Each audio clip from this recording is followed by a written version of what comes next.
Hivi unajua kuna tukio moja kubwa ambalo linawapata viumbe vyote duniani? Tukio hilo ni la kutisha sana, ambalo kila mmoja wetu analingoja, kulisubiri na kuliona. Je, unalijua ni tukio gani hilo? Leo karibu sana tuambatane sote katika kufahamu tukio moja kubwa linalowapata wanadamu, lakini pia na viumbe vingine vyote.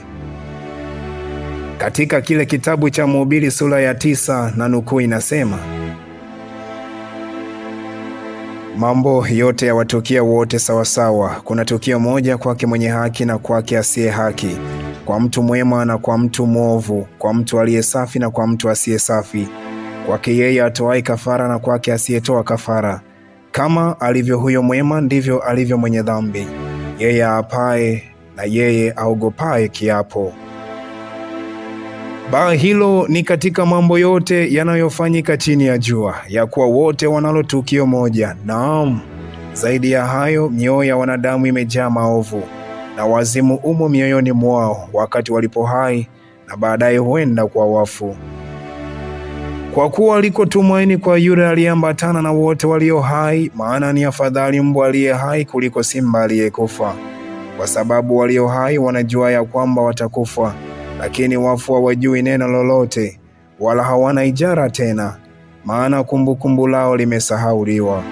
Mapenzi yao na machukio yao na husuda yao imepotea yote pamoja, wala hawana sehemu tena katika jambo lolote lililofanyika chini ya jua. Wewe enenda zako, ule chakula chako kwa furaha, unywe mvinyo yako kwa moyo wa kuchangamka, kwa kuwa Mungu amekwisha kuzikubali kazi zako. Mavazi yako na yawe meupe siku zote, wala kichwa chako kisikose marhamu. Uishi kwa furaha pamoja na mke umpendaye siku zote za maisha yako ya ubatili ulizopewa chini ya jua, siku zote za ubatili wako, kwa maana huo ni sehemu yako ya maisha, na katika taabu zako ulizozitabika chini ya jua. Naam, hili ni jambo ambalo tunapaswa kujifunza kwenye maisha. Maisha yalivyo ndivyo tunavyopaswa kuyapokea. Hivyo lolote mkono wako utakalopata kulifanya, ulifanye kwa nguvu zako, kwa kuwa hakuna kazi wala shauri wala maarifa wala hekima huko kuzimu uendako wewe. Jambo hili ni jambo moja: kifo ndicho kinatungoja wote tulio hai. Lakini kabla ya kifo hiki kutupata, tujue ya kuwa kinatupata pasipo taarifa. Tujikabidhi mikononi mwa Mungu kila dakika, kila sekunde. Maisha hayana garanti, mtu wangu. Pokee Mungu ndani ya moyo wako, uishi maisha safi, uenende katika maisha ambayo Mungu anapasa na anatuhitaji kutuongoza. Basi uwe na tumaini, lakini wafu wafao katika Kristo wataishi maisha tena katika ufalme wa Mungu.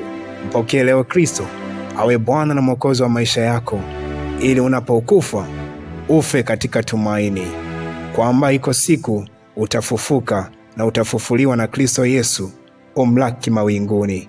Twenzetu tukaishi mbinguni, tukaishi na Mungu wetu. Mungu akubariki sana.